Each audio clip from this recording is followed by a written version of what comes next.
से मुकाबला करना ही हो तो किसी ऐसे इंसान से करें जो आपसे भी अधिक भजन सिमरन करता है और फिर आप उससे ज्यादा भजन सिमरन करें।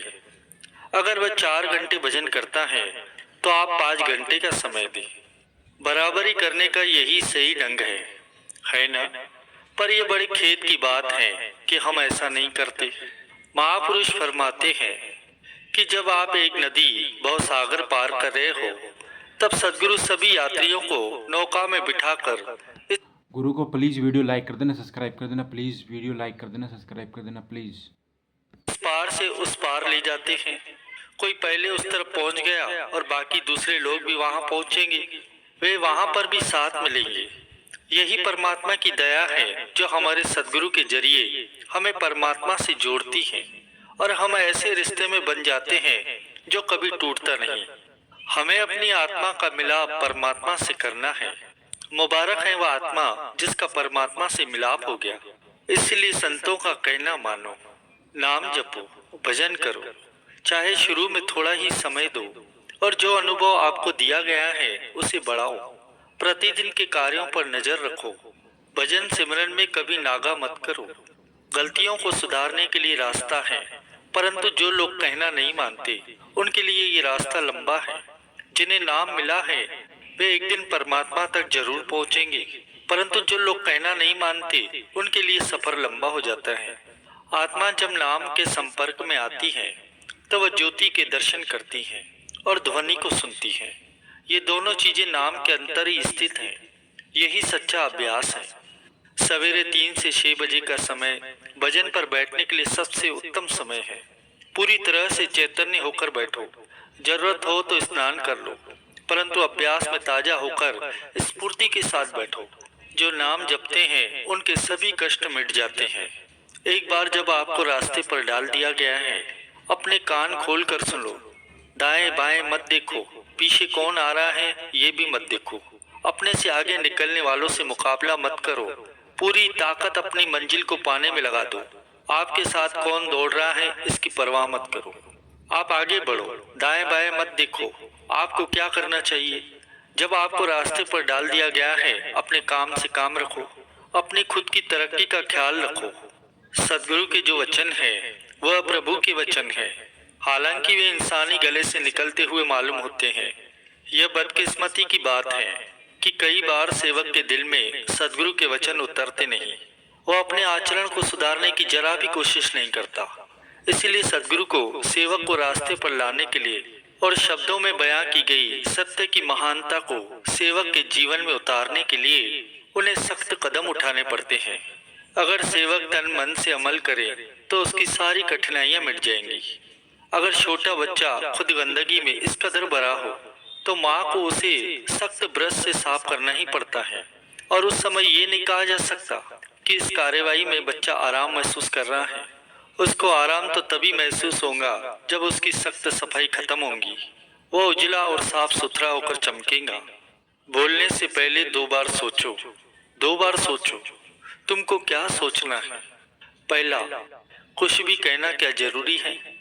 दूसरा, इसका दूसरों पर कैसा असर होगा? क्या यह उनकी भलाई के लिए है या उनको कष्ट देगा? क्या यह अच्छी बात है? वाकई कुछ भी कहना क्या जरूरी है? अगर जरूरी नहीं है तो खामोश रहिए, अपने काम में मस्त रहिए, और आपकी जबान से निकले हुए शब्दों का असर क्या होगा? ये 2 बातें हैं। क्या आप इनको ध्यान में रखोगे? अपने मन के सहयोग द्वारा दृढ़ता से नाम जपते रहो।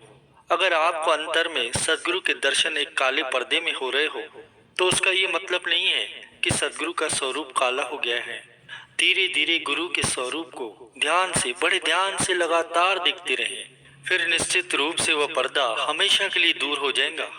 कभी निरंतरता, कभी अविश्वास, कभी यह कभी वह, इससे कोई फायदा नहीं होने वाला। इधर उधर हिलते पत्थर पर कभी कोई काई नहीं जमती। हमें अपने अंतर के इंसान का विकास करना है। हमें अपने सदगुरु से जुड़े रहना है, उनके वचनों को सुनना है, समझना है। यदि अपने मन की तरफ से ध्यान हटाओगे तो तरक्की कर पाओगे। पात्रता क्या है? आपके और सदगुरु के बीच कोई चीज न रहे, न आपका शरीर, न मन, न ही बुद्धि। वह प्रभु अकेला है और चाहता है कि हर कोई उसके पास अकेला बनकर ही आए। अकेले का मतलब क्या है? आप अपना शरीर साथ ले जाएंगे या बुद्धि? स्थिर रहिए, शारीरिक और बौद्धिक तौर पर स्थिर। परमात्मा के पास वापस जाने का यही ढंग है। यही आपकी तरक्की के लिए जमीन है। बौद्धिक तौर पर स्थिर होकर प्रभु का ध्यान करें। अगर आप थोड़ा सा अंतर ध्यान टिकाएंगे तो आपको ऊपर खींच लेंगे। नाम जपते वक्त शांति से ग्रहणशील होकर बैठे, जिससे आप अंतर में काम कर रही उस दयालु गुरु सत्ता से जुड़ सके। तब आपको अपने सारे सवालों का जवाब जरूर मिल जाएगा। हर कोई कहता है पवित्र रहो, ब्रह्मचार्य का पालन करो। इसके लिए कौन सी कसौटी है और कौन सा साधन है? अपने आप में स्थित रहना। हम ही अपने मन को ताकत देते हैं और हम ही बाहरी इंद्रियों को ताकत देते हैं। हम ही हैं जो बाहर की अच्छाइयों और बुराइयों को देखते हैं। अगर आपका ध्यान स्थिर नहीं है, आपके ऊपर उसका असर चढ़ेगा ही चढ़ेगा।